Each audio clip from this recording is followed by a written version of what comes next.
So, as introduced, my name is Camille Donegan and I'm General Manager and Producer at Virtual Reality Ireland. I'm here to talk to you today about case studies from a variety of sectors and to hopefully prove to you that virtual reality is more than a hype. So my background is as a theatre maker, parallel to a career in tech.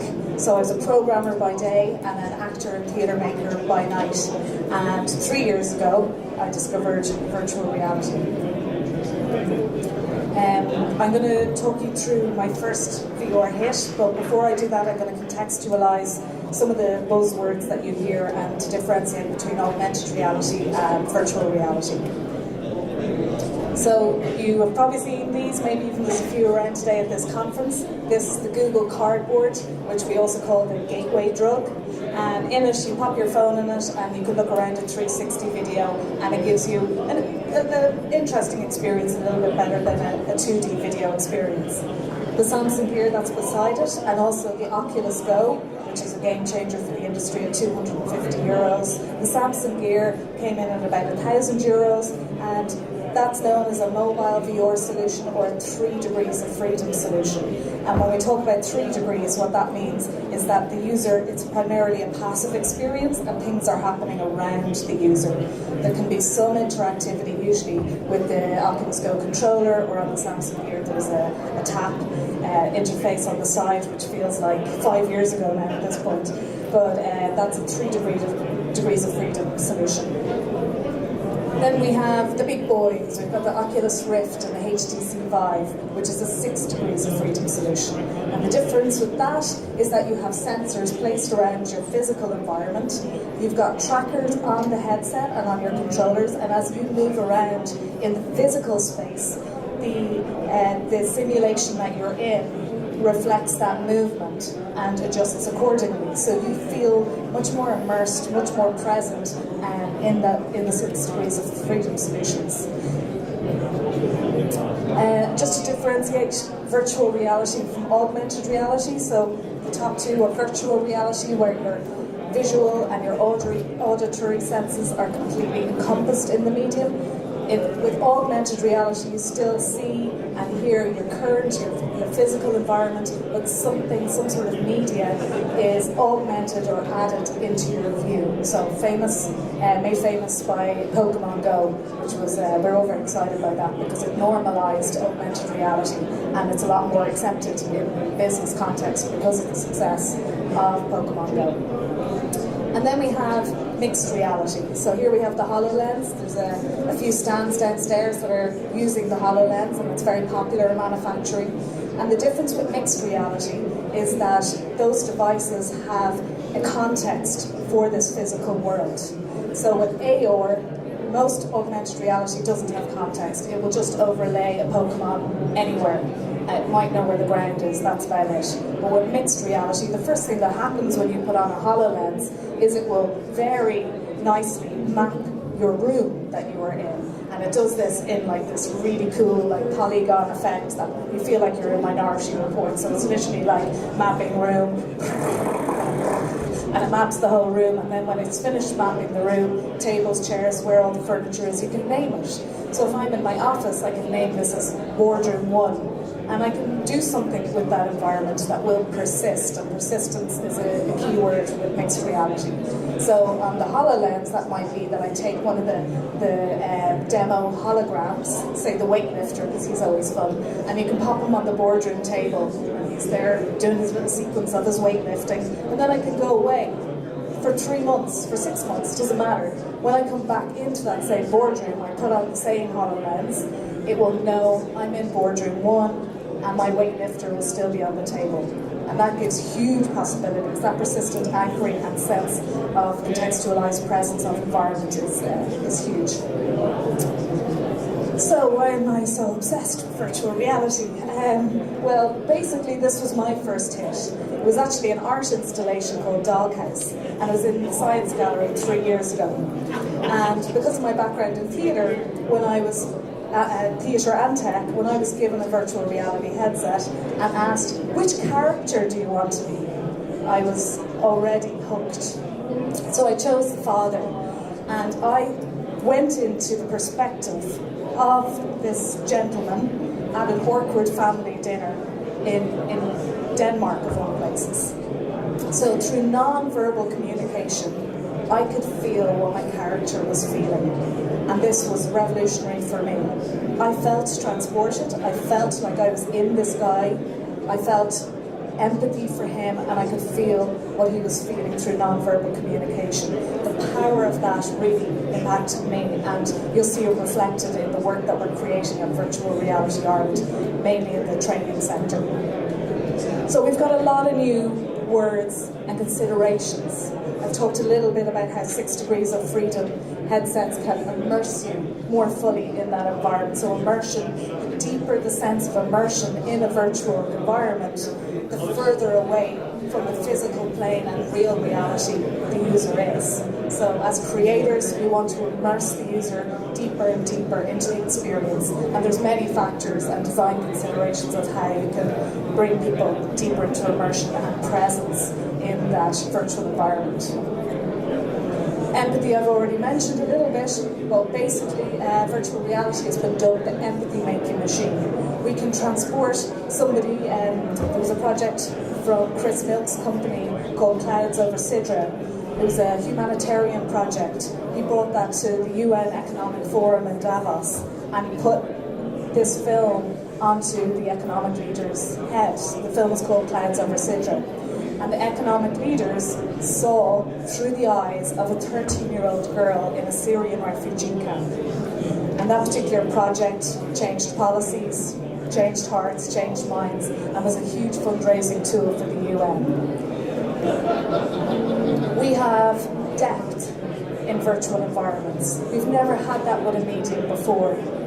So if I have filmed this with a stereoscopic camera, I will know that that chair is closer to me than that chair. So we have depth in this medium, which is very powerful for many reasons, and including helping that immersion, that sense of immersion. This is all about connecting with humans, you'll see more. User experience. So UX has become very popular in recent years. The purpose of UX is to connect humans with screens. What does UX mean when the screen is all around you, when the user is already in the screen? So from a UX perspective, in virtual reality, UX is everything. All of the design has to be user-focused, has to be human-centric. And scale. So the camera positioning, the use of scale is incredibly important in virtual reality, and it's really fun to play with as well. So as a storyteller, I can have the perspective of a tiny little mouse or a huge giant. So Alfred Hitchcock used this device when he was working with film. So to give a character a sense of power or a sense of vulnerability, he would frame the shot accordingly. We can do that in a much deeper and more effective way in virtual reality storytelling. So I want to bring you through a whistle-stop tour of 4 different sectors that are utilising the power of virtual reality and describe how they're using it and how effective it is. Those sectors are marketing, manufacturing, healthcare, and training. So for marketing, a lot of brands adopted virtual reality and or 360 video quite early on. There's a little bit of a over-the-hype phase. I met with a researcher in the UK last night, and he said that most brands in the UK have done VR maybe once or twice, and they're a bit sick of it now. So we know in all new markets there's going to be a hype phase, and then after that, from my perspective, it's like, where does virtual reality add value? And that's what we're interested in. We're not interested in the hype. We're interested in where virtual reality can add value, solve customer problems, maximise efficiencies, and help us to be better humans, perhaps. So in marketing, these are some statistics to show how much more effective 360 video, these stats are actually from 360 video, not full virtual reality interactive experiences. So we've got 27% higher emotional engagement in VR. And these are usually bite-sized pieces of content, on average 3 to 5 minutes. But A brand would have your undivided attention. You've got a headset on, you're not looking anywhere else, you're not looking at your phone, you are there, you are immersed, and you have full focus for that brand, that product, that viewer simulation. People watch 360 video for 34% longer than 2D video, and they retain more knowledge or information about a product or a brand for 33% more. For manufacturing, Ford are absolutely leading the way. From what I've seen, they're using VR in a multitude of use cases. So for the manufacturing process, they have created production lines and assembly line simulations.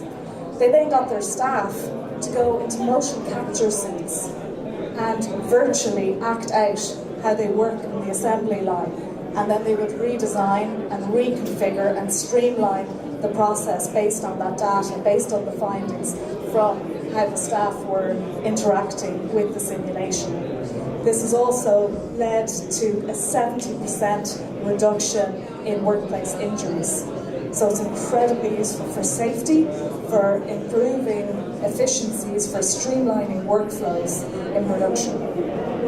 They're also using it in production design, where engineers can tweak product designs, albeit virtually, before they go into any physical manufacturing process, saving millions, maybe even billions over time.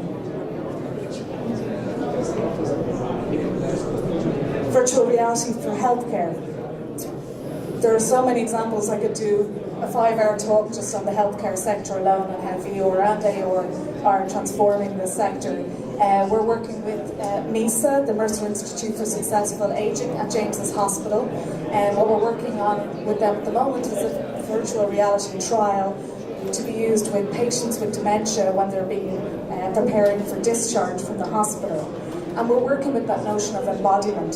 So we're creating a series of filmed, so live action scenarios that are first-person simulations of very normal activities. So somebody buying a stamp in the post office, somebody opening the front door to a stranger or somebody who's knocked on the door, getting onto the Lewis.